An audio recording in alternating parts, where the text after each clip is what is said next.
Halo semua, berjumpa lagi dengan saya, Mr. Agus di channel saya Wista Wardana.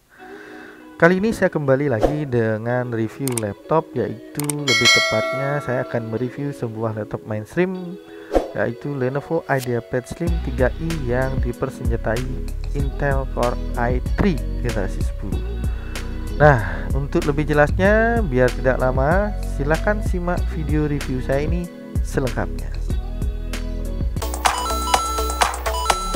Saya awali review ini dari segi desainnya. Sama halnya dengan semua laptop Lenovo, desainnya terlihat elegan dengan finishing rapi seperti menggunakan aluminium.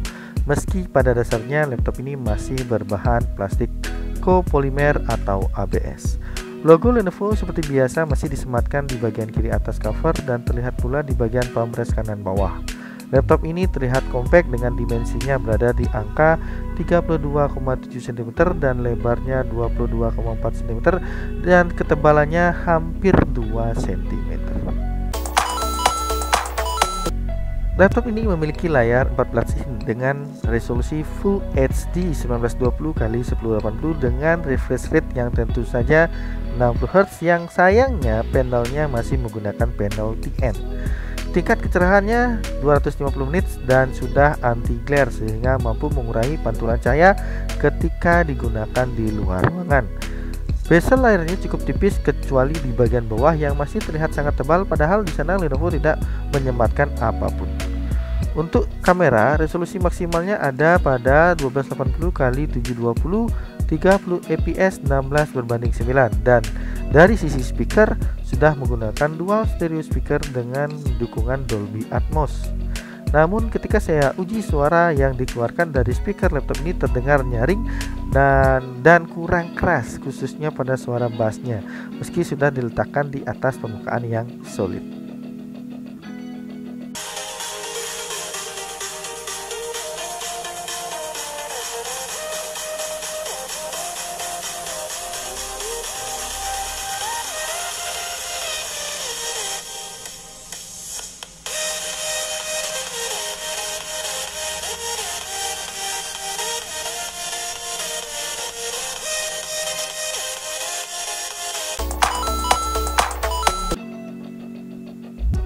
Dari sisi penyimpanan, laptop ini sudah dibekali dengan SSD NVMe PCIe berkapasitas 512 GB yang tergolong cukup besar dengan kecepatan read berada di angka 2215 MB per second dan write-nya berada di angka 1159 MB per second ketika diuji menggunakan Crystal Disk Mark 7.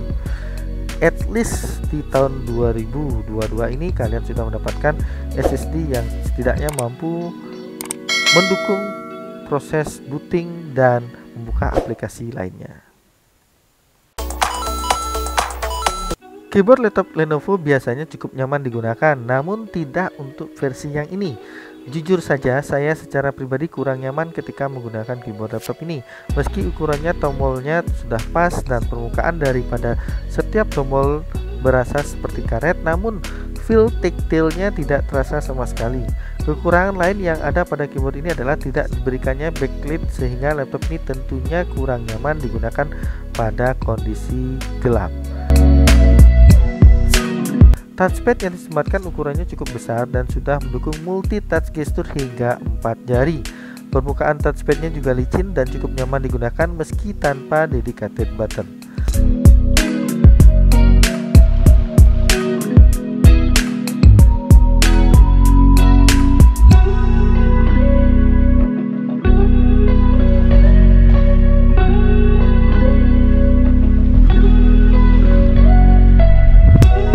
Tombol power sudah memisah dengan keyboard yang terletak di bagian kanan atas, keyboard yang berbentuk lingkaran cekung dan dengan lampu indikator berada di tengah-tengahnya.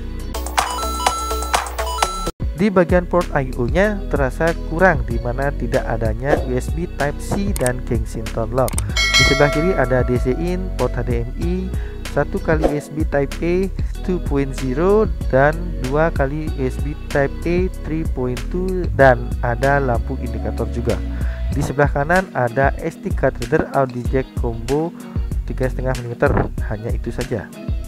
Tentu jika terbiasa kurang, bisa dibantu dengan menggunakan dongle. Baterai yang disematkan di laptop ini memiliki ukuran 35 Wh di mana diklaim oleh Lenovo mampu bertahan hingga 9 jam dengan pemakaian ringan. Lenovo memberikan adapter berdaya 45 watt yang ditunjang dengan fitur rapid charge pada Lenovo Vintage, tentunya membuat laptop ini akan cepat terisi dayanya hingga full. Lubang intake udara berada di bawah dengan exhaust berada di atas keyboard yang menembak ke arah belakang. Aplikasi Lenovo Vintage tentunya memberikan banyak fitur pada laptop ini. Tidak hanya fitur rapid charge, namun ada juga fitur untuk mengatur performa laptop yang dinamakan Power Smart Setting, Flip to Start untuk menghidupkan laptop ketika layar dibuka tanpa menekan tombol power, dan berbagai fitur lainnya.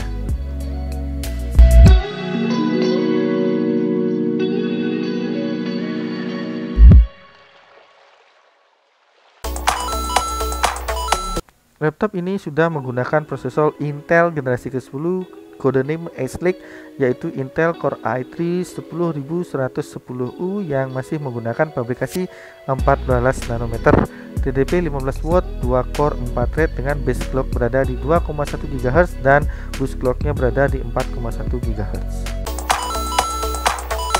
Untuk VGA masih menggunakan VGA bawaan Intel, yaitu Intel UHD Graphics dengan 24 execution unit. Laptop ini disematkan RAM berkapasitas 4 GB dengan kecepatan 2666 MHz, yang mana sebenarnya terasa kurang bagi saya. Untuk meningkatkan performanya, lebih baik ditambah minimal 1 keping 4 GB lagi, sehingga akan membuat laptop ini berjalan di konfigurasi dual channel, yang mana tentu akan meningkatkan performa laptop ini, khususnya bagi para user yang suka multitasking.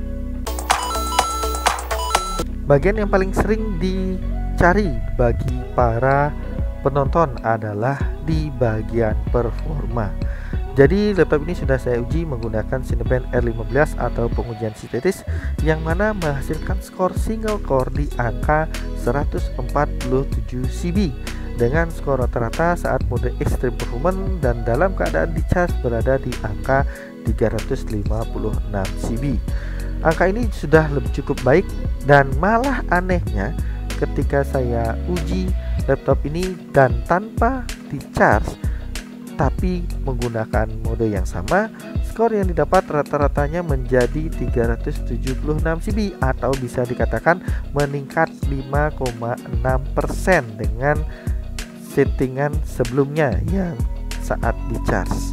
Tentu ini adalah hal yang menarik karena user tentunya tidak akan khawatir ketika menggunakan laptop ini tanpa dicas. Mengingat harga laptop mainstream tidak stabil, tentunya laptop ini bisa menjadi pilihan yang menarik di masa pandemi ini, karena dengan harga 7.650.000 kita bisa mendapatkan laptop dengan desain elegan dan performa yang baik di kelasnya. Ditunjang berbagai fitur menarik di aplikasi Lenovo Vintage serta kenyamanan user ditingkatkan dengan pembelian laptop ini yang sudah include dengan garansi 2 tahun beserta Office Home and Student 2019 yang berlaku seumur hidup dan tentunya Windows 10 original. Jadi silakan segera cari laptop ini di toko-toko laptop terdekat di kota Anda. Dan bagi saya, sekian review saya kali ini dari channel Wisnawardana. Jangan lupa tinggalkan like dan berikan pendapat kalian tentang laptop ini di kolom komentar. Sampai bertemu lagi di video saya berikutnya, dan bye.